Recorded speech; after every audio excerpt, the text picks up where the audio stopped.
We wanted the truth. We got the truth. But can we handle the truth? Our truth has returned, but as wrong killings, we're going to talk about that. And of course, even more, this is Wrestle.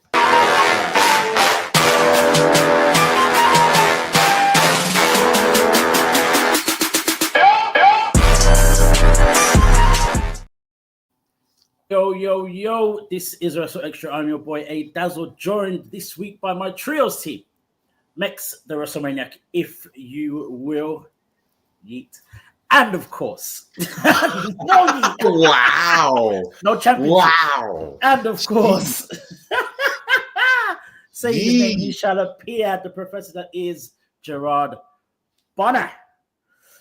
Oh, so last week, we were talking about the shocker and the news of R-Truth's exit from the WWE, the way he put out the tweet, the reaction from the fans. We want Truth rang out on SmackDown, on Raw, even on NXT, I believe. And come Money in the Bank during the tag team match between John Cena, Logan Paul, Jey Uso, and Cody Rhodes. A mysterious man. I think I knew exactly who it was as soon as he came into the ring. But a mysterious man came and attacked John Cena and, of course, revealed himself to be R-Truth. The reaction from the fans was very similar to when Undertaker lost his streak. It was the shock of the year so far, and there's been quite a few this year already. Mex, I'm going to put this one to you. When you first saw it, when it all happened, what was your first thought when you saw R-Truth's face? When he returned that Money in the Bank? Yeah. I think, like, I was surprised, and I watched it at God knows whatever time that was in the morning, nearly 3 a.m. in the morning here. And I was surprised, but at the same time, I was saying that, thank God WWE have corrected their wrongs, fixed their issue, because more importantly, like, I think morale in the workplace is very important. And I think that's the one thing. I don't think it was because of all the noise that was made on social media personally, because I don't think there was enough noise made. There was noise, but not enough. I think it's from what happened with their roster members, where that would have been, if anything, the icing on the cake of what the fans were already making. So the fact when he turned up at Money in the Bank, revealed himself as the guy that's taking out John Cena, I was like, nice. Well, it's well done. It was well done as a way to bring him back in. It's where he kind of left off his last major kind of feud, I guess, with John Cena. And it just felt like a good natural place for him, because I still think he's, my whole thing with him in the first place was that he should play a integral role with turning John Cena back to a babyface. And now he's returned to the company. I still think there's room for that, even though it looks like his presentation is different. But I think firstly they done the right thing, even though seemingly they're lying about it or trying to kind of paint it in a different picture. But the right thing was done here, and I was surprised, but I enjoyed it. That was the best part of the match, to be honest. It certainly was. With the shock came the immediate confusion. Straight after the show, we had the press conference. Triple H was asked the question, was it all a work, blah, blah, blah. And of course, his response was, did you enjoy the show or part of the show? That was interpreted a certain way. Gerard, did you interpret it that same way? And at any point, have you thought, or do you think it was a work or part of the show? Like, what are your thoughts on that part? My thoughts are, I think it is so problematic that wrestling fans can never be happy. Last week we talked about the incredible outpour of love and admiration from the fans. 22 million views of a single tweet is insane. It's absolutely insane. And the fans were loud. The wrestlers were loud. I'm going to disagree with Mex on this. I think the fans were very, very loud and they couldn't ignore it. I do think that the wrestlers were part of that as well. It's the general wrestling community that responded in that way. In terms of whether or not this was a work, I think, man, fans, I almost wish fans never heard that term before. I mean, it's really amazing to me how everybody's so smart that they don't believe anything they see anymore. Apparently, people have never been in a situation where they were laid off from their job and was brought back. They've never experienced that. Last week I talked about losing a contract, what that went around. Well, I was laid off from my job before, and they brought me back. There are moments when companies realize that what we just did, where we thought it was best for business, it really wasn't. And I get it, right? I get it. Perhaps the problem is most people aren't accustomed to a black man getting his job back, but it happened. Okay, it happened. And the fact that people are having a hard time with somebody saying a black man got his job back is a whole nother story in and of itself. So was it a work or not? Clearly it was not. I mean, if it were a work, he'd just come back as R-Truth. They'd find a silly way to work him in, and all would be right with the world. But the general outpour of love and admiration from those inside of WWE should tell you clearly it wasn't a work. When your analysts are shocked, when your backstage interviewers are in tears, I mean, like, this is it. You cannot manufacture this kind of emotion and this kind of response. And here's the worst part. It doesn't matter how many times Truth tells us, guys, it's not a work. Guys, it's not a work. He told us on Twitter. He told us last night. And there are still people who think that. I just think it's unfortunate that we've come to a space in our world where people just don't believe what they see and hear. It's almost like we grab this thing of it's a work so that we can try to not receive what's actually happening. Facts, guys. The man was released last week. His contract wasn't being renewed. It's been verified by a number of outlets. The man played from the reports. If the reports are correct, R-Truth might be the smartest guy in the room, to sit up and ignore WWE's calls potentially until Nick Khan gets involved. I mean, the man knew what he wanted, and I'm good with it. And I'm good with the fact that we get to call him by his birth name. And if the stories around that are true, then that's brilliant. So was it a work? Absolutely, it was not a work. And I think the fact that the fans are not satisfied with getting what they asked for makes it even more problematic to me. And that's the crazy part of it, man, is the fact that R-Truth has said it himself. When he said that he was being released, no one questioned whether it was a work at that point at all. Well, some did initially. Some thought it was R-Truth being R-Truth, but it only took an hour or so before people realized, oh snap, this was real. It's taken days for people to accept that he's really back. Of course. But yeah, it is definitely a masterstroke from Truth, especially in the last week and the few days leading up to Money in the Bank. As you said, if the reports are true that he ignored calls until Nick Khan had to. I think Tony probably messaged him as well. To be honest, he probably did. He had a few offers from different companies, including Impact, and we don't know about AEW, but maybe. But yeah, to then negotiate, this whole thing of him being referred to as Ron Killings, is being reported that he's requested that.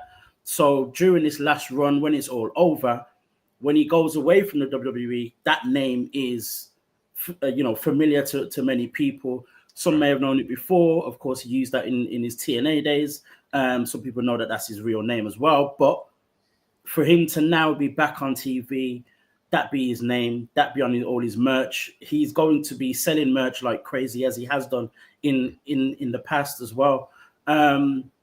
Is a very, very clever move. He knows, and I'm sure we all know, he's probably not been given a 5-year contract. So he has to think about what happens when it's done, when it's all said and done, when he has this last run, what goes on after that. So it's a very clever move. Now, let's get into the nitty-gritty, because the confusion is still about, but in a different place. Truth has come out, he's attacked John Cena. John Cena's a heel. Truth has come out, he's attacked John Cena. Everyone gets happy because they wanted truth. We want truth, we want truth. He then comes out on Raw yesterday, lets us know that he is now Ron Killings. The truth, our truth, has set him free. He is Ron Killings, the truth, the whole truth, and nothing but the truth. Very similar wording to what he used to use in his TNA days as well. Ron the Truth Killings. But Gerard, is Ron Killings a heel? I love this. I think we're seeing a much more serious side of him, which the WWE is not accustomed to.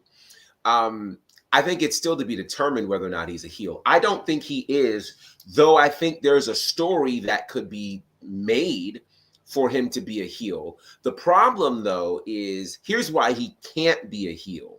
He can't be a heel in the traditional sense because he has shown so much love to the people for the people getting him his job back.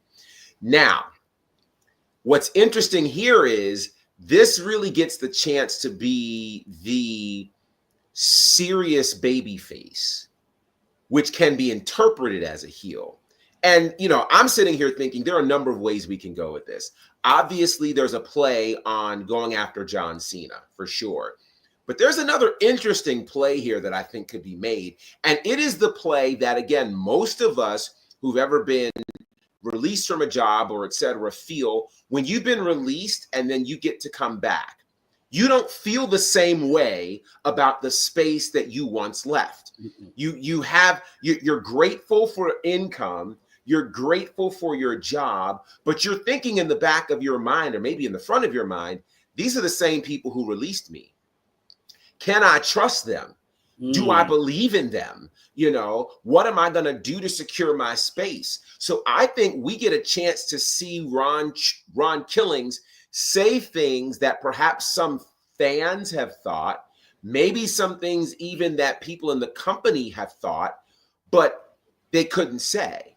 He gets the opportunity, almost kind of like CM Punk, but from a much different space. From the space of the guy who was happy-go-lucky, who now knows that, hey, no place is safe.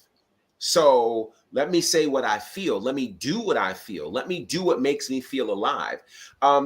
People may have forgotten that we've seen R-Truth as a heel before in the early 2010s when he had that run with The Miz and they were going against John Cena and The Rock. Where we first were introduced to Little Jimmy. That was a time, but I think we're about to get something completely different. We might get something more along the lines of the guy who held the NWA World Championship.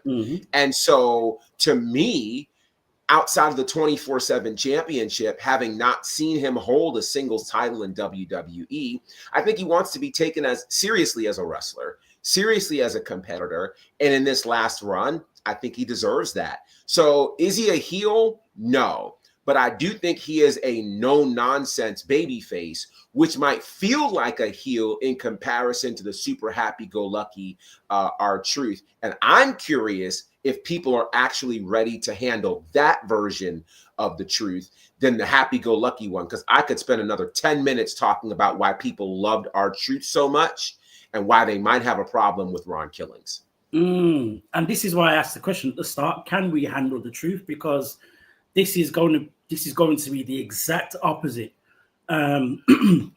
minus the heel turn that we've seen of R-Truth, or the beloved R-Truth that everyone was chanting, "We want truth." Mex, what do you think is the next step? Because as I said, we had the whole thing with John Cena at Money in the Bank, but that wasn't referred to. They didn't have any kind of interaction on Raw itself. Do you think that could possibly be kind of put to one side, or are we just having to wait a little bit for that to kind of really play out? I will say that the promo he delivered on Raw last night was excellent. Amazing. Like, that was an excellent promo that if you thought you were getting our truth, you sat up and paid attention to the point where he mortgaged his hair. What was left of his locks, Right. he Right. took scissors to it and just said, this is a different guy. And he literally changed the presentation of himself and renamed himself right in front of us. I agree that I think this is a babyface character, no nonsense babyface character. And when I done a review this morning, I was thinking to myself, like, where does he land now? Like, in terms of on the card placement, this is a man that is 52, 53 years old. And it's like he may just embark on what could be his greatest run. And he's had a world championship before and all of that. I'm not discounting that, but this is now on the biggest stage, going towards his own kind of retirement tour. He brought him back, but even that, I don't think yet has been disclosed as to the length of his contract or anything. But he's obviously got one eye on not necessarily retirement, but moving on and leaving the WWE and what that's going to look like for him afterwards. I would like a situation, just part of this notion of no nonsense, making people sit up and pay attention. We have a wild card space in the King of the Ring. And I don't want it to be as simple as, the wild card is Ron Killings. But whatever jabroni they plan to put in there, and make it a jabroni, don't make it someone as of value. Ron Killings takes them out before the match begins, and he takes the fourth spot. And he progresses through. Because if he takes that fourth spot by force and wins and progresses to the semi-final, if you're a non-believer, you will now sit up and pay attention. Because this is a total repackaging. I don't know the last time I saw Ron Killings R-Truth win a match. I don't know. So this would be a first time in a very, very long time.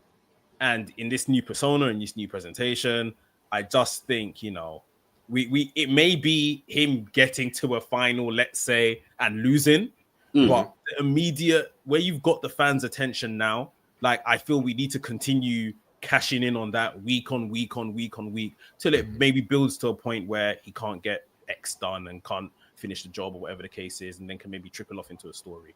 But right now, I think you really do have to ensure this is more than a moment, and we need to have a plan for you to bring him back and let him do this persona. I don't want it to just be fan service of, this is what Ron wanted, so this is what we signed, and we don't have any other plan to book him. Have a plan, because people are paying attention. And I think just something out of the ordinary like that could really help where his character goes off in the next couple of weeks and months. I have the craziest thought, guys. What? Ron Killings wins the Royal Rumble. That would be all. I don't think it would happen, but we also said we didn't think Jey Uso would win the Royal Rumble. True. There's a whole case for how all of this can go down. I mean, think about it. And this run, Ron Killings needs to get to do the things that he's never had the chance to do before. His moments in the Royal Rumble have all been comic relief. From him, entering the women's Royal Rumble to entering the men's Rumble. He's never been taken seriously in this regard. So if you give him a great run from now to the end of the year that positions him for the Royal Rumble, and he wins it, I know it's a stretch for a lot of people. But this time last year, a stretch was Jey Uso winning the Royal Rumble. We got to January and still didn't pick Jey Uso. We were like, he needs to win the Royal Rumble, but he won't actually win it. There are too many other players in there. I'm telling you, you give him this opportunity. It doesn't mean that he necessarily wins the world title at WrestleMania, but it guarantees him the biggest singles match of his life at a WrestleMania for a world championship. I think it's a moment that makes a lot of sense. And you want to, again, people want to get behind something that doesn't normally happen. That's why they got behind Jey Uso so much. I'm telling you, it sounds nuts, but maybe it's not so nuts. Like you identified earlier, right? there's something inherently wrong with wrestling fans. Mm-hmm. These the same people that chanted "We want truth" and stuff. They would have an issue with that. Yes. They want him to, like, all this stuff I'm saying. I think will be fine, and it's like they have in their mind a ceiling for him. Right. At the minute he starts getting pushed too much, oh, he's 52, he's this, he's that. There will be an issue. But it's like, so when you were shouting, "We want truth," what did you want him for exactly? That part. Like, y'all are gonna make me go there. I don't want to go there, but you're gonna make me go there. I'll say this, and you made some really good points last week when I listened back. Like, when he was let go of, I was like, oh, like, why would they do that? He is harmless. Then I looked at it from a business point of view and said, okay, this is a man that's on the main roster, probably earning in excess of 200, 300,000 a year, even on his, little part that he has to play. You get rid of him and Carlito, who may be in and around the same wage. You're saving $500,000 every year. So from a business point of view, I get it. From a fan point of view, like, okay, it's harsh, but like, let's get on with it. I didn't expect the outpouring from fans of the "We Want Truth" and stuff. And I think, okay, if they bring him back, that's good. He can maybe get a little part-time producer role and start helping and cultivating the next generation. Probably stuff he's doing already, right? But now you've got him back. Now he's even changed his persona. Like, the fact that you're saying that suggestion, Gerard, people will be rattled. People would think, what is going on? Why is he getting this opportunity? He's stunting the growth of others and stuff. So why did you want truth back? Exactly. Like, did you just want a comedian, or what? What did you want? Because now when we have comedy characters, you people have a problem with it as well. This Mr. Iguana that's taken the world by storm in the last weekend. You bring him to Raw, people be like, oh, like, is this what you guys are watching? Is this it? It's like, what do you want here?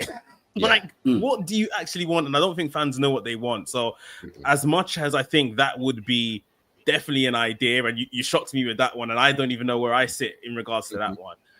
I just feel like the uproar would just be like, so what was all of this for in the first place? Which is why it becomes difficult to then listen to fans. Because if fans don't really know what they want, or can't clearly articulate it, then why are we trying to respond to them? Because if that's the case, Jey Uso wouldn't have been a world champion the week after WrestleMania. I mean, it's wild to me how all over the place the people can be. And so this is now going to test, do you really want truth or not? And I think if this man wants the opportunity to be taken more seriously, which he deserves. I mean, think about this. The bulk of his career has been as a comedy act. And he's tired of it. People don't even remember him as an NWA world champion. They don't.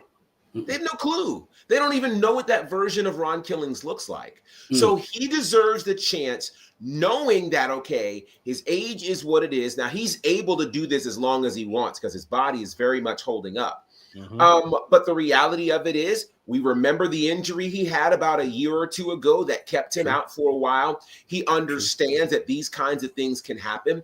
This man deserves to have the rocket ship put on him and be put wherever he wants. Again, I'm not even saying he has to win the world title, though I think you want to have a moment and you want people to show up in Vegas again next year.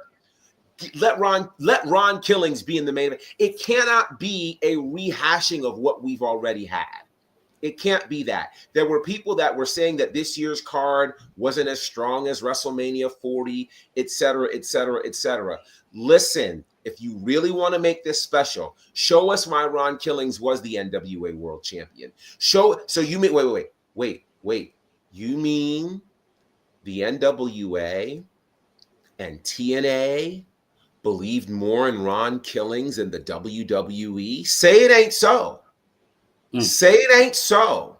If John Cena can be the WWE champion in the worst space he's been in pro wrestling, and when I say worst, I don't mean by stardom, by wrestling ability and the caliber of if he can be the world champion because it's his retirement run, certainly a Ron Killings who's moving better, who has I won't say unlimited potential, but I think we haven't seen the fullness of who he could be. That man deserves to be the winner of the Royal Rumble.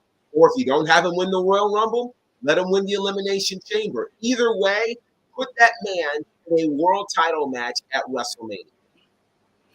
You know, we're saying all of this, and I feel as though part of the uproar wasn't just a love for R-Truth as a character, but also timing, in the sense where if all of this didn't happen just a week after we had a match with John Cena, I don't think the outrage would have been as big.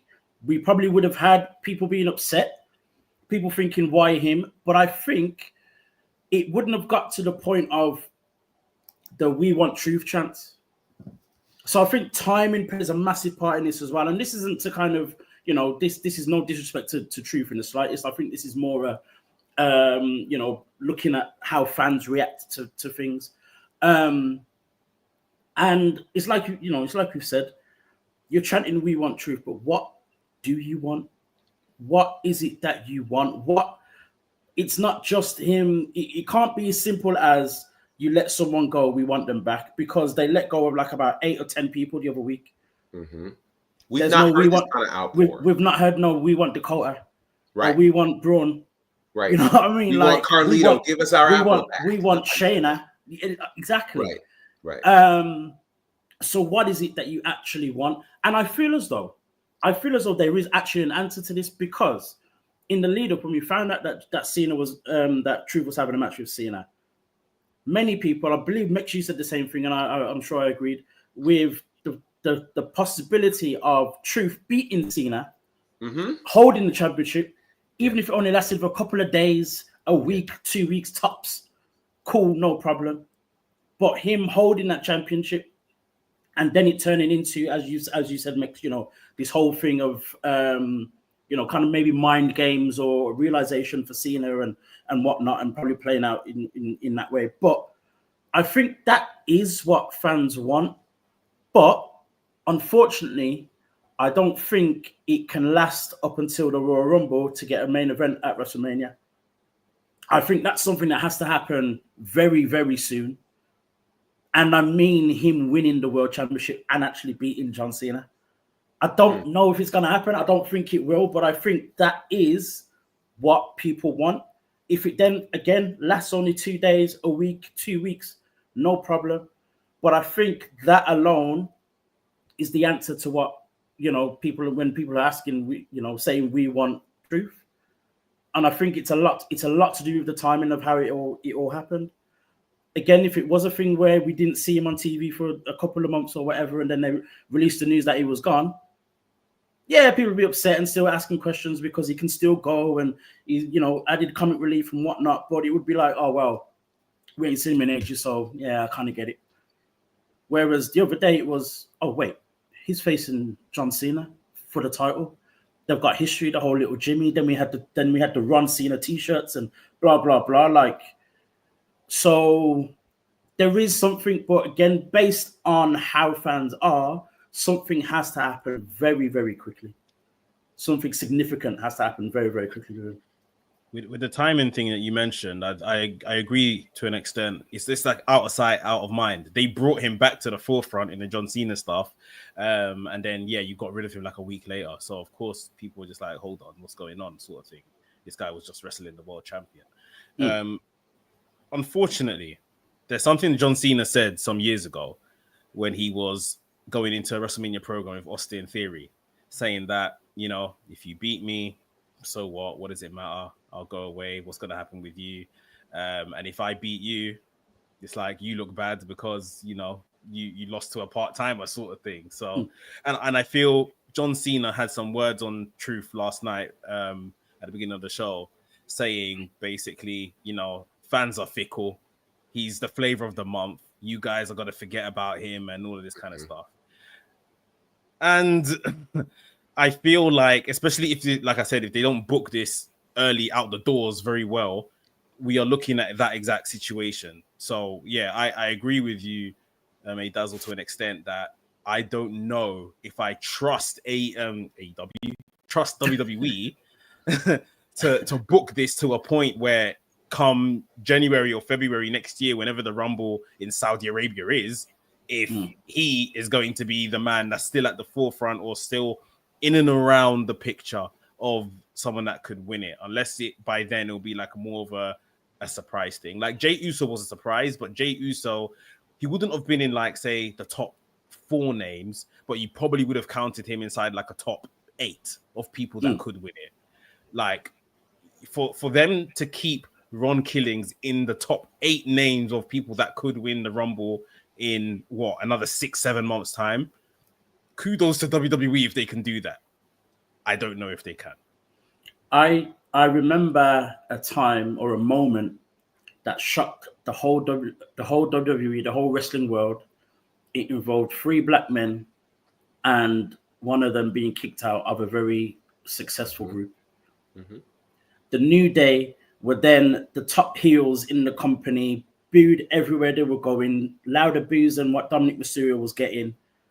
And within about 2 months, maybe,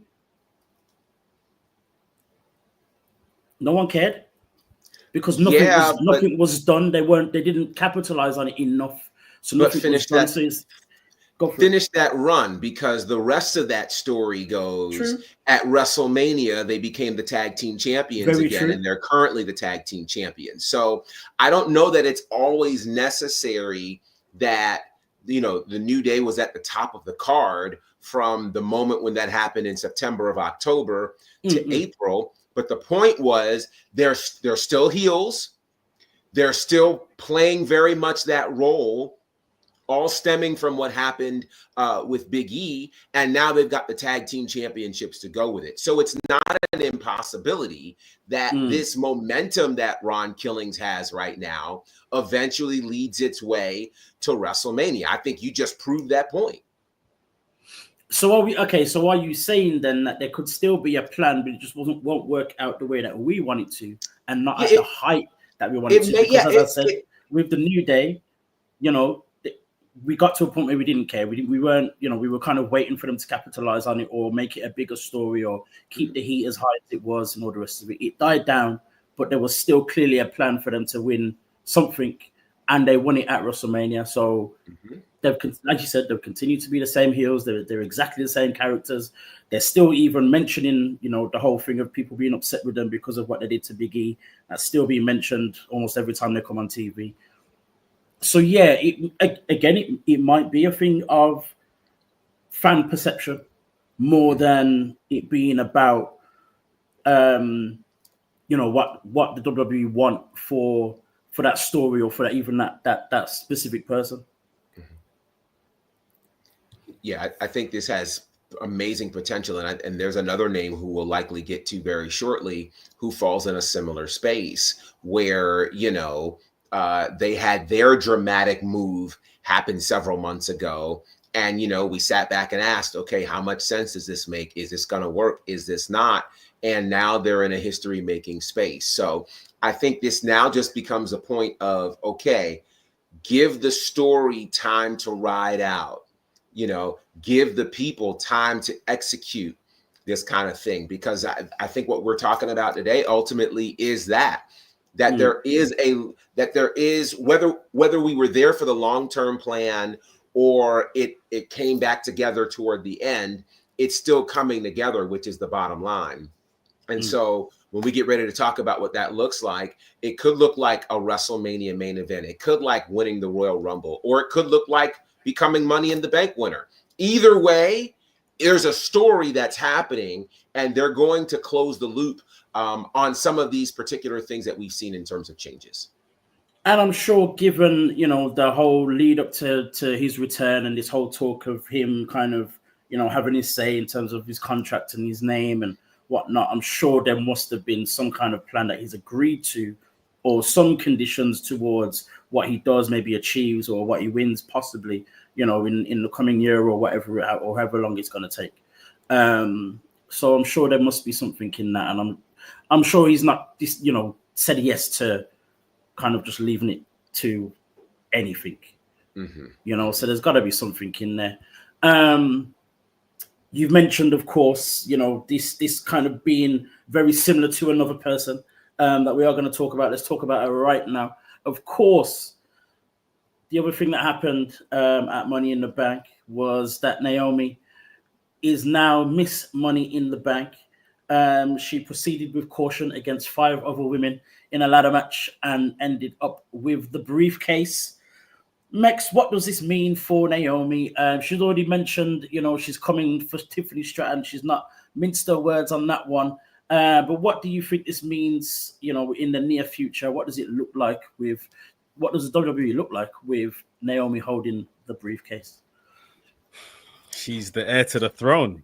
And it's about time. You know, she's been involved in Royal Rumble since her return. She's been involved in other kinds of, what was that tournament? Queen of the Ring last year and stuff like that. Like, now it means something more because the character's behind it. And it's what, like you said, is what we've waited for from the minute she's returned to the company. It's just like, all right, you're back.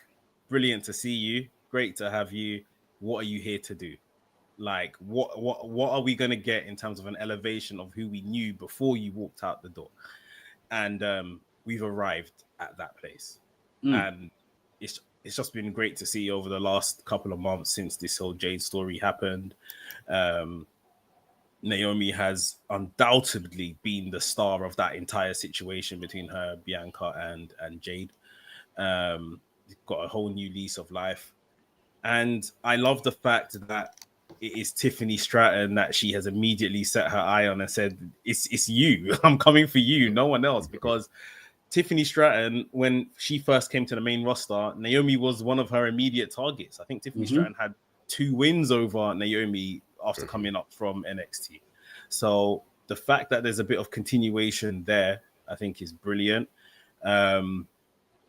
There are places before when I was like fantasy booking, like, okay, Naomi is going to win. How do we get the title on her from there? I was looking at Evolution as a you know, a historic place they could do a cash in, because obviously we don't even get that pay-per-view very often. So the fact that if you get that PLE and that happens there, I think that could be great. I thought it's a good way to kind of bring to life a 2-night SummerSlam as well. If they did it there. But then they made the return of the Queen of the Ring, and we've seen the brackets and everything for there. And I said, oh, this gets better. This gets better because I've had a peep at the brackets. I don't know everyone that's involved, but I've just had a rough peep to see kind of some of my faves. Where are they? And I think Jade is going all the way to the final. I think Jade may very well win it, but I think Jade is going at least all the way to the final. And if Jade gets her moment with Tiffany Stratton, count on Naomi to screw the pair of them. And I think there is big money in that. I wouldn't want Naomi to do the whole gimmick of running out every 5 minutes and kind of, you know, teasing it and stuff like that. I think you can pick your spots as to where to do that. But I think we have to be careful. We don't want to kind of tear down the character and make her look like she's failing attempts and stuff like that, even if she hasn't actually, you know, cashed in and failed. I think we just don't want it to look too comedic in that sense. I would almost have her like a bit of a Sting figure sitting in the rafters of arenas and with just with the briefcase in tow, just watching and waiting for her moment. And maybe even the odds we're going back to where Naomi's sitting and, oh my God, Naomi's not sitting there anymore. Where's she gone? Like, you know what I mean? Like, I think we need to play this with this character as well. This is someone that they just told us turned up to someone's house and went inside. Like, we need to play this more sinister sort of thing. And she really just has to pick her spot. And then the day she makes that impact, I think, you know, she will become champion. If she can do it at Jade and Tiffany's expense, all the better. That'll be some great, simple, straightforward, but great storytelling. You know, we've seen with the women's Money in the Bank, a lot of the time it kind of happened on the same night. You know, it's very rare that it takes a long time. I think it's only really Tiffany Stratton that held it for as long as she did before actually cashing in. I feel as though also. did it? Was it Carmella not the same night? Carmella had it. Oh for a yeah, while. she did. She held did. it for a while. She did. She did. She did. But then, okay, with this whole thing of her chasing after Tiffany Stratton, does that mean that this has to happen quite quickly or relatively quickly? It can't be like in a year's time or even in 9 months' time, because it's very unlikely that Tiffany Stratton is going to be holding that championship for that long. So does that mean that this has to happen quite soon? I don't know that it has to happen quite soon. I think what you have here with this Money in the Bank situation, and you have this proceed with caution space, we're still getting used to what that means for Naomi. So I think she gets to use this to help build her character, and allow the character to help build Money in the Bank as well. So it's really going to work well together. And for me, the question is, where is the greater level of poetic justice? Is it in costing Tiffany Stratton the women's championship, or is it while Jade is celebrating winning the women's championship that Naomi comes in and cashes in? To me, that's the bigger play.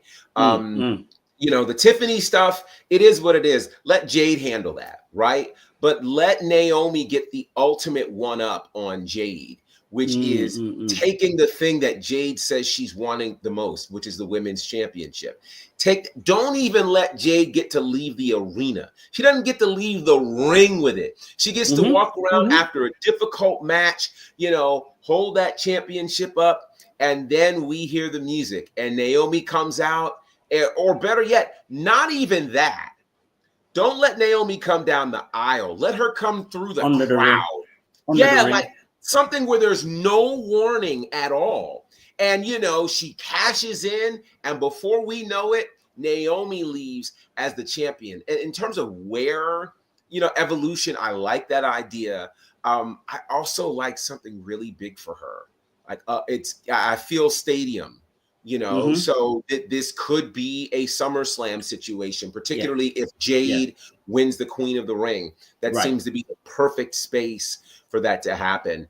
If it doesn't happen there's potentially Survivor Series, but I don't know what we'll be doing by then. So, if we're talking SummerSlam, we're only giving Naomi 2 months with the briefcase. So I don't know how that looks, but I do see one way or the other Naomi cashing in on Jade. And again, it's not necessary that it's a quick thing. I think they could work it right, but I do think they have to time it right. I don't think this has to go, it doesn't have to be this Friday on SmackDown.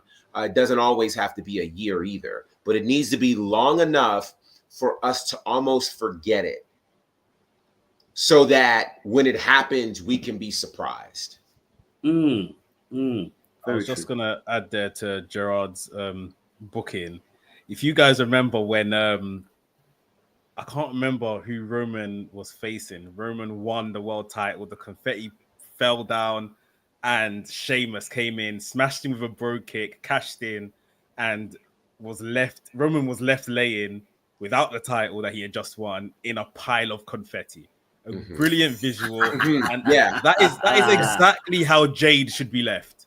Like, I'm celebrating this person has come in, absolutely just destroyed all the celebration. I'm just left in a bunch of silver confetti in the middle of the ring without the title I just won.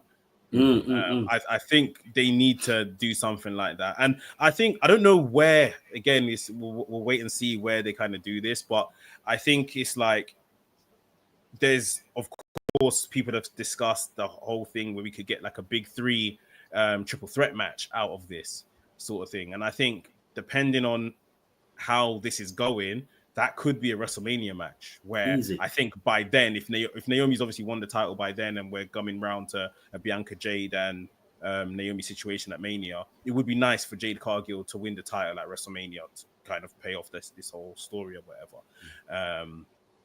But yeah, there's even, people are booking the fact that Naomi's going to win the title and hand the title to Bianca Belair, and Bianca Belair is going to reveal herself, oh, I was in it the whole time. Like, which I think could be very, very good, depending on how they execute it.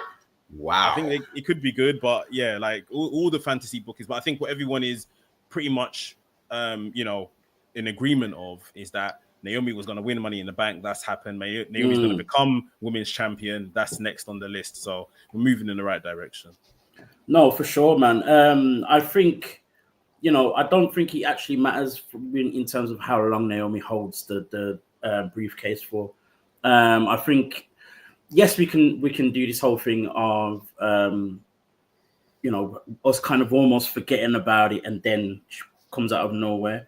But I do still feel as though it has to be relatively immediate. And when I say relatively immediate, we're talking, by SummerSlam.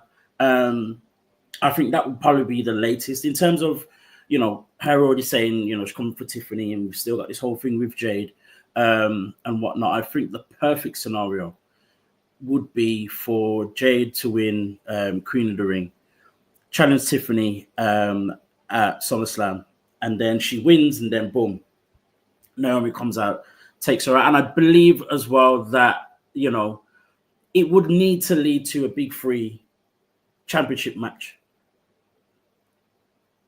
WrestleMania is the perfect place, but I've got a feeling it may happen earlier, possibly. Or we get a situation where Naomi faces each of them individually at different points, but then it comes back around and it becomes the triple threat happens then at WrestleMania. So it's going to be interesting. It's going to be exciting to see what they do. And I feel there definitely needs to be an extra level added to this horror level of character for Naomi, for sure. Like, it can't just be her just being a bit evil and whatnot. There needs to be, as you said, that whole thing of her maybe being in the rafters, or, stuff like that. I think it needs to be, that whole creepiness needs to be added to it. Definitely. Do you feel as though this is the answer to the questions that we asked at this when she first came back to WWE? Is this the answer to why did she come back?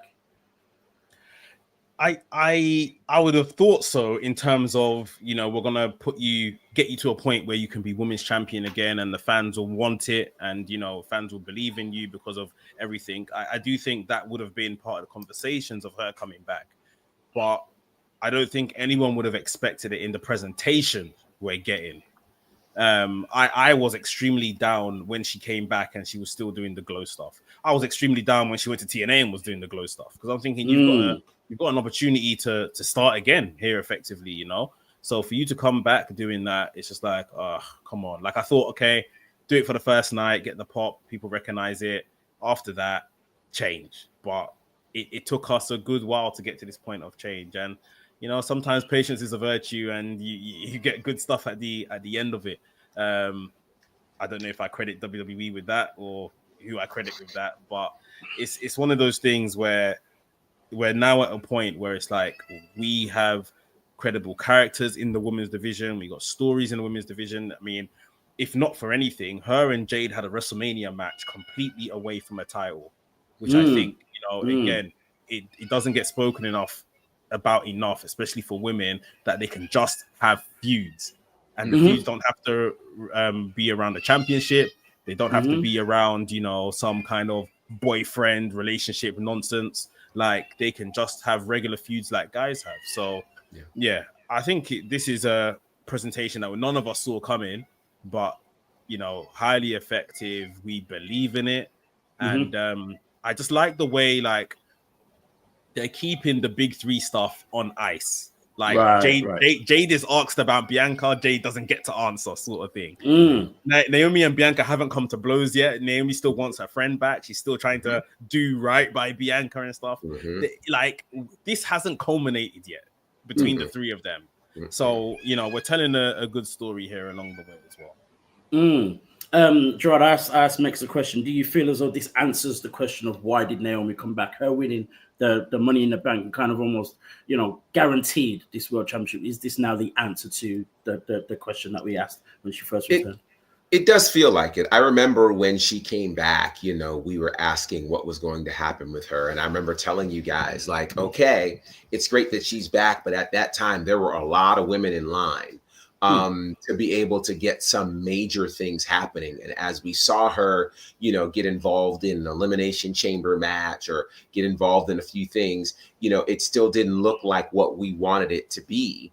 But this was a space where we had to get through some of the other spaces. We had to move, through Bianca. We had to move through Rhea. We had to give varying people their opportunity so that now at the right time she pops in and we all care, and it's no longer just, okay, well, you just came back from TNA, let's do this. It's very much we are invested in who she is, and we've proven to be invested long term, which I think is a great moment.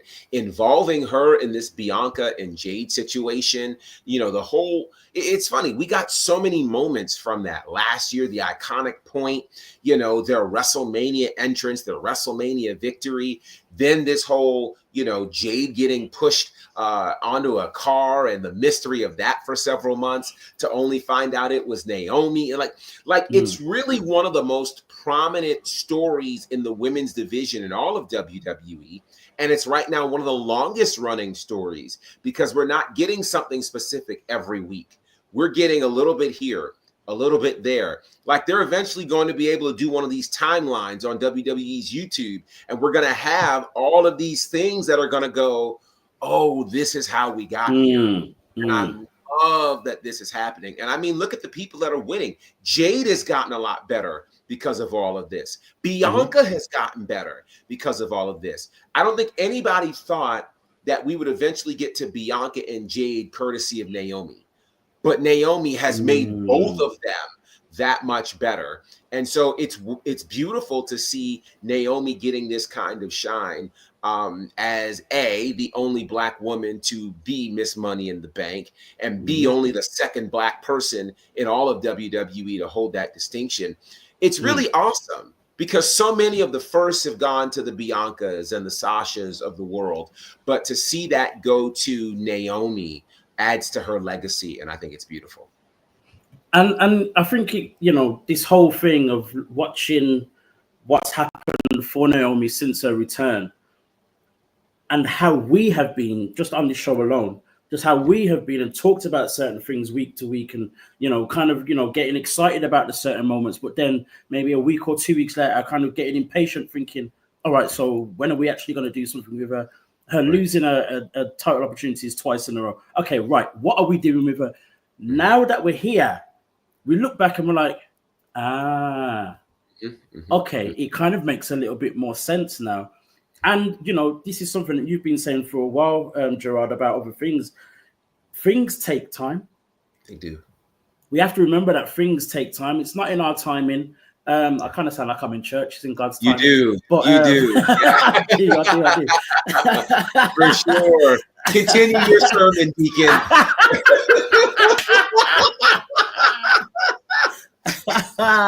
Yes, but sir. Things take time, and then we look back in hindsight. We're like, it's like you said, we've got all these different moments just for Naomi alone since she's returned, and it's more than enough to speak about. It's more than enough for us to get excited about. It's more than enough for us to be proud of the achievements and accolades and the opportunities and some of the matches, and not just who she's faced, but also the matches themselves have been great as well. Yeah. So for her to be in this position is wonderful. And the other thing I wanted to make sure we mention is, I don't think it's been mentioned enough, actually. So we've talked about how great this new character is and how great she's done. But I haven't really heard anyone then couple it with the fact that when she changed her whole persona to the whole glow, that was revolutionary at the time as well.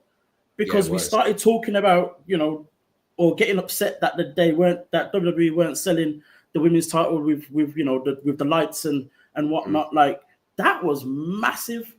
Yeah. So it's interesting to see that Naomi can do all of these things and do it as well as she can, but it doesn't get talked about enough. It gets talked about in the moment, which is great. And yes, the glow thing was probably the first time she really changed character. The second time, of course, we've got what we've got, and we're saying great things about it. But as I said, I don't think I've really heard anyone kind of talk about both of them, and just how amazing that is for Naomi and how great she is at at adapting her character and making it her own. It's interesting to know whether this new character was all her idea or from creative or whatever it is, but whatever she's given, she runs with it. And again, it's led to her almost certainly winning a women's championship. Mm-hmm. And that happened with when she changed her character with the glow stuff as well. So maybe Naomi needs to change character every year and then she'll probably get a championship every year. I don't know. But it's great to see that it makes that much of a difference, that much of a statement, that the WWE think, right, it's time to put a championship on her. It's time to make her the face for however long that needs to be. And I really do hope that she is involved and an integral part, as she already has been, but an integral part to us getting, this big free main event at WrestleMania, hopefully at WrestleMania. So it's going to be very, very interesting. Speaking, I was just going to throw in a cheap plug, if you don't mind. Yeah, go. Over on my channel, hopefully tomorrow, if I don't get it done in time, then it'll be Thursday. I'm actually putting out a video, the plan tomorrow. And I think I might just call the video Vindicated. And it's about Sasha Banks and Naomi choosing to walk away from the WWE at a time where their voices weren't heard. Brilliant. And in a week where I was literally inspired as I watched Money in the Bank to write this script and put this together. And I started editing it and recording it during the show because she has won Money in the Bank, makes her the heir to the throne, so to speak, as long as everything goes right. Mercedes Moné is holding the Owen Hart belt tournament winner, and she's going to, challenge for the AEW world title at their biggest show, the women's world title. So it's like one in the same, it's pretty much like what's come across his head. You do know that Evolution is the day after All In. Yeah, same weekend. Yeah, it's the same weekend. Saturday night's main event is the same time. We could be living in a world where Mercedes and Naomi become world champions in the same weekend, which would be insane. Exactly. Vindicated. I'm gonna try and get that on my channel. For those that don't know, WrestleMania at QK. I'll try to get it up tomorrow. So I literally was the minute she pulled down that briefcase, just felt the feeling come across me, and I started writing when I was watching Money in the Bank. So yeah. No, man, it's wild to think that even without this whole thing of them possibly becoming champions in the same weekend, but it's just wild to think that they're both in a very similar position of us feeling as though they are guaranteed to become world champions. Yeah. And what's this? 2 or 3 years after they walked out? Yeah, 3 years. Things take time, but it's when the right time comes, and it's going to be amazing. I'm sure we will get to a space where both of them are holding world championships at the same time.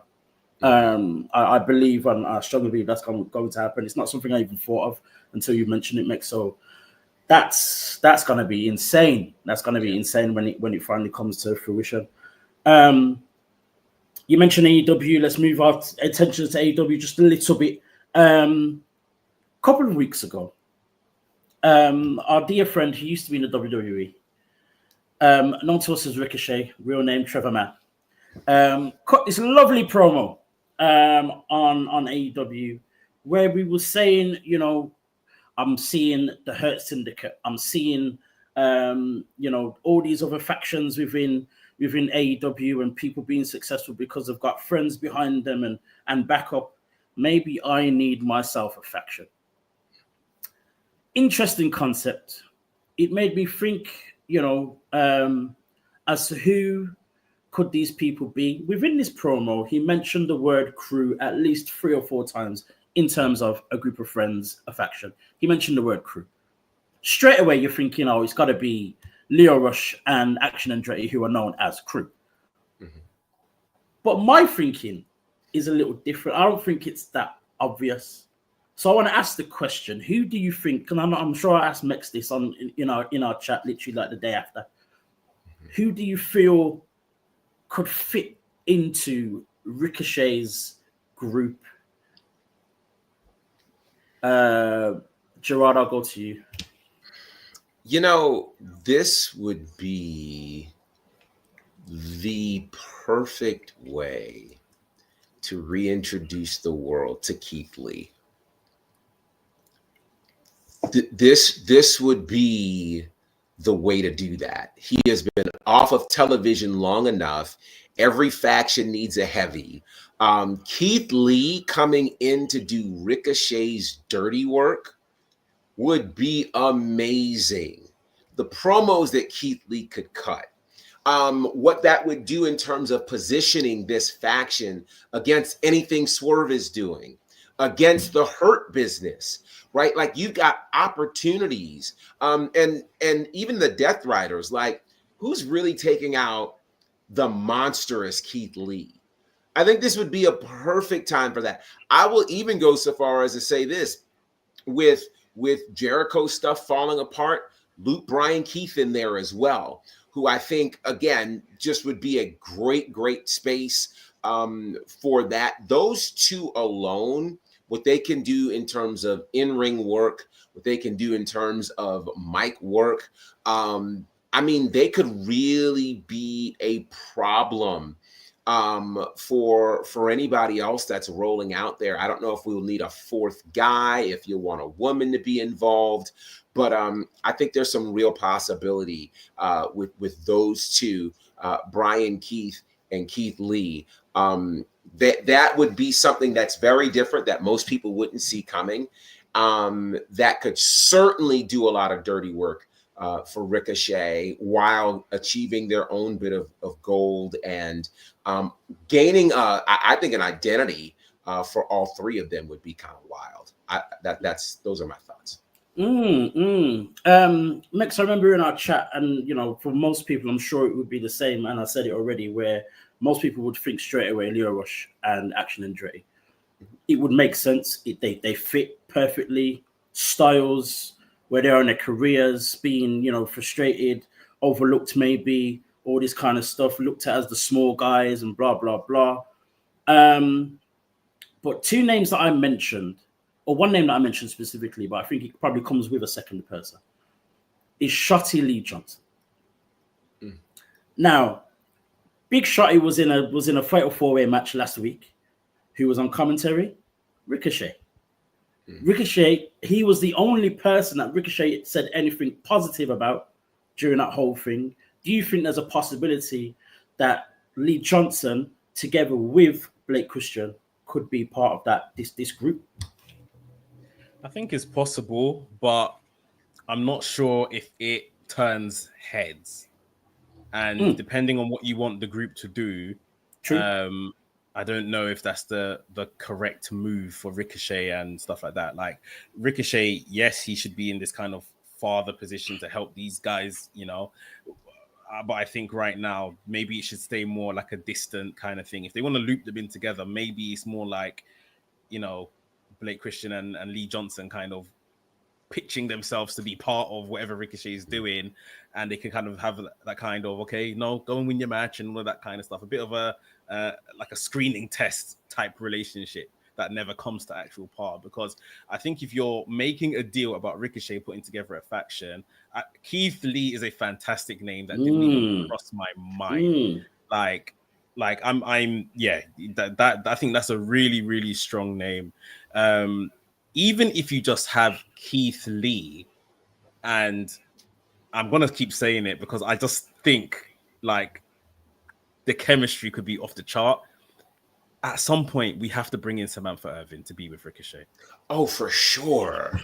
Like, if you put those three, like, I think that's like that's a menacing group in terms of they could just be menaces. They could just be very annoying people. I think Samantha Irvin would have a chip on her shoulder, a point to prove. This is a spot she wanted in WWE and never got to do anything beyond the barrier. Yeah. Ricochet has already nailed that vicinity. Like, he lives in a spot of I am a menace, win or lose, like I am an annoying guy sort of thing. And he's knocking out the park. And even just having Keith Lee as the the somber person that doesn't even speak much, but when he does, he speaks with the intellect that he comes with. The words are flowing, like, and you just don't even know, like, is this guy all right or not? Sort of thing, like in the way he speaks. Like, am I scared of him or what? Like, even as a threesome, I think those two with Ricochet could be really, really fun. We don't have to go with the whole traditional look of a faction. I think he could do something a bit different. So yeah, I agree with Keith Lee, and Samantha Irvin's my pick. But the crew do look like, you know, people that would just kind of naturally fit in and belong with Ricochet. Yeah. I feel as though crew and the possibility of Lee Johnson and Blake Christian kind of make sense. It wouldn't be a bad thing if it was either one of them. Crew are kind of like, you know, the Pepsi, whereas Blake Christian and Lee Johnson are like the Pepsi Max, you know, version. You know what I mean? Like one's the one, one's the light version. But either one would work. But this whole thing of reintroducing Keith Lee and then bringing in Samantha Irvin, it sounds outrageous, almost too good to be true. Almost too good to be true, but I think it would work. You know, we mentioned about, you know, this whole thing with Ricochet, and we've mentioned all the names that we have, but, you know, we've only mentioned other wrestlers of African origin, apart from Blake Christian, but he kind of, you know, he's coupled with another guy. Would it have to be that way? Like, I don't see Ricochet kind of, you know, pushing that agenda in any type of way, even in an indirect way. Would it have to be people of African origin within his group? I don't know that it has to be. Yeah, I don't want to say it has to be. Like you said, he doesn't really push that agenda. But at the same time, I don't really know where else he fits with, like, other people. Like, with AEW is crazy because there's a lot of people that work for that company, and it's just like, yeah, who's there again? Sort of thing. You can't remember. Yeah, I think these are the best candidates off the top of our heads. So yeah. Fair. Speaking of groups, back on NXT, and we'll go through this one real quick. Time is short. Trick Williams defended his TNA World Championship for the first time against Mike Santana. Fantastic match, I must say. Yes. Fantastic match. You know, Trick looked better. People were shown how good Mike Santana is. I think I forgot, if I'm very honest. Brilliant wrestler. But then, of course, you know, he was attacked by the returning AJ Francis and the debuting Casey Navarro, collectively known as First Class. We then, you know, Trick then retains the title. We then had this image of the three of them together, walking back down the aisle, celebrating and all the rest of it. First off, we had this whole thing of, are these three together? But since we've not really seen anything of them together on TNA, we've had TNA's weekly show on a Thursday. We had Against All Odds. We didn't really see anything, you know, to give us that feel that they are together. Gerard, do you think that they are together? Does it work if they are? Do they have to be together for Trick to kind of keep going with this TNA run? I don't know that they have to be together for Trick to go on with the TNA title run, but I do think it would make sense.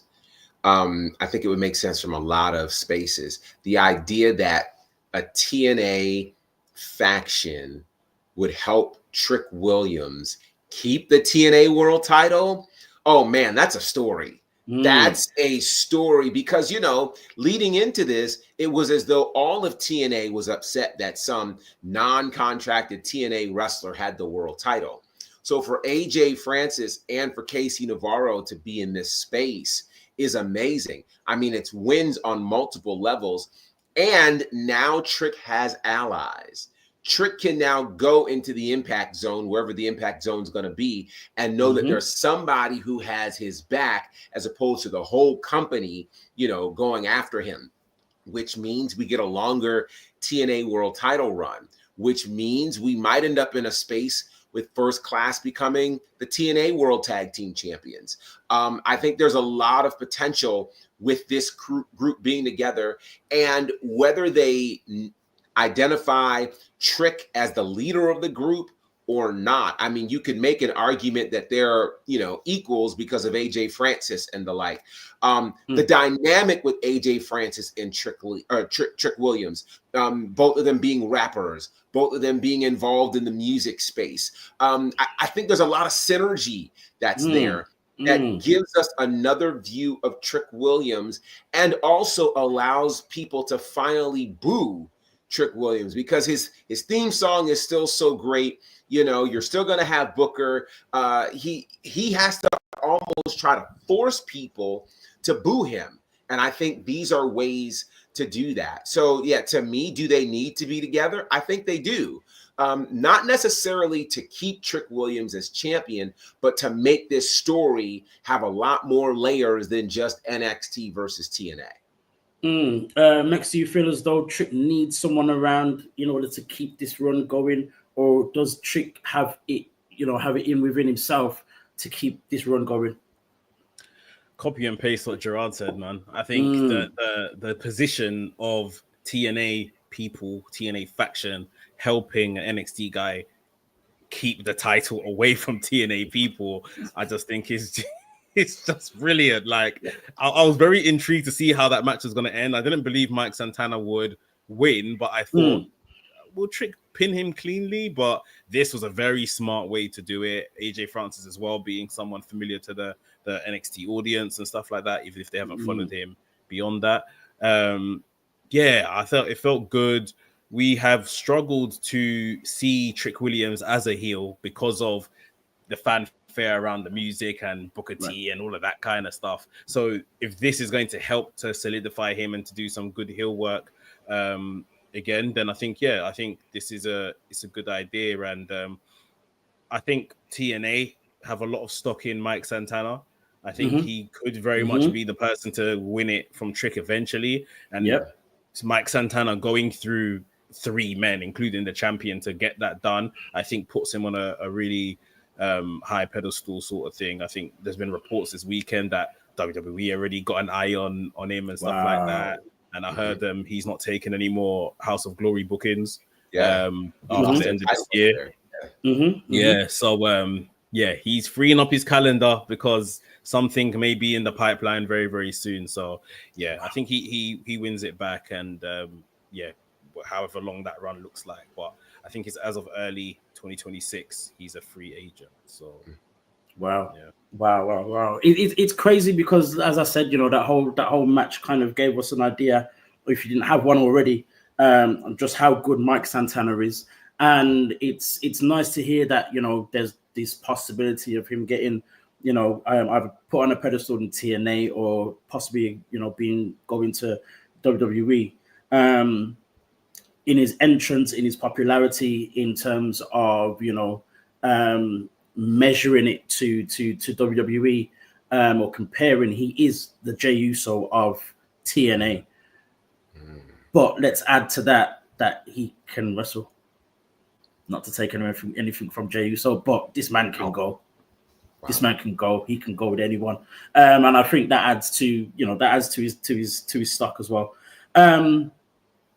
I think Trick, AJ, Navarro is beautiful. I think it is, to use the pun, I think it is first class. It's brilliant. Whether they go with it as an direct faction or just every now and again they help him, I don't think it really matters how close or how serious they are. But I think it definitely needs to be something that they keep with, for sure. Speaking of trios, this is still the best trio on YouTube. You have been watching WrstlXtra with myself, A Dazzle, Mex, and Gerard Bonner. Mex, let us know where the people can find you in your other spaces. Yeah, WrestleManiac UK is my social media handles across everywhere. Like I said, I hope to put out that video vindicated about Naomi, about Sasha Banks, and what they've gone on to do in the last 3 years since they left. So yeah, check that out. Hopefully tomorrow, if not Thursday. Other than that, Restings, Gorilla Position, that's the other places you can find me. Nice. And apart from simply saying your name, I know you will appear, but where are the other places you are guaranteed to appear, Gerard Bonner? For sure. You can check me out on the socials at Bonnerfied, Instagram, X, TikTok, Facebook. You can check me out this week. I'll be with the Nightmare Factory on Friday for a big show that's happening. Next Thursday, there's another big show happening with the Nightmare Factory. End of the month, I'll be hanging out with my friends at Ashe Wrestling for Return of the King as Cedric Alexander makes his official Ashe Wrestling debut, a massive card, which includes a couple of matches for the Ashe Wrestling Women's Tournament, Women's Championship Tournament, and the Ashe Wrestling Men's Championship will be defended as the champion Darius Carter defends against Darius Lockhart. In addition, something really, really cool is dropping next week, I believe is the time frame for it. So you'll know about it when it drops, but I'm very, very excited about that. So again, check out all things connected to me at Bonnerfied. And then, of course, my work with Southern Honor Wrestling is on IWTV. Amazing stuff. And of course, you guys know you can find us all here every single week on WrstlXtra on a Tuesdays, 6 p.m. UK time, 1 Eastern. Work it out wherever else you are in the world. And if you can't, you can just find us after we go off live, because we'll be on demand if you want on YouTube. Do it. Otherwise, you can find me, A Dazzle, on the only place you need to find me, which is Black Wrestling Alliance on Instagram. Guys, thank you for joining us, and we will see you again next time.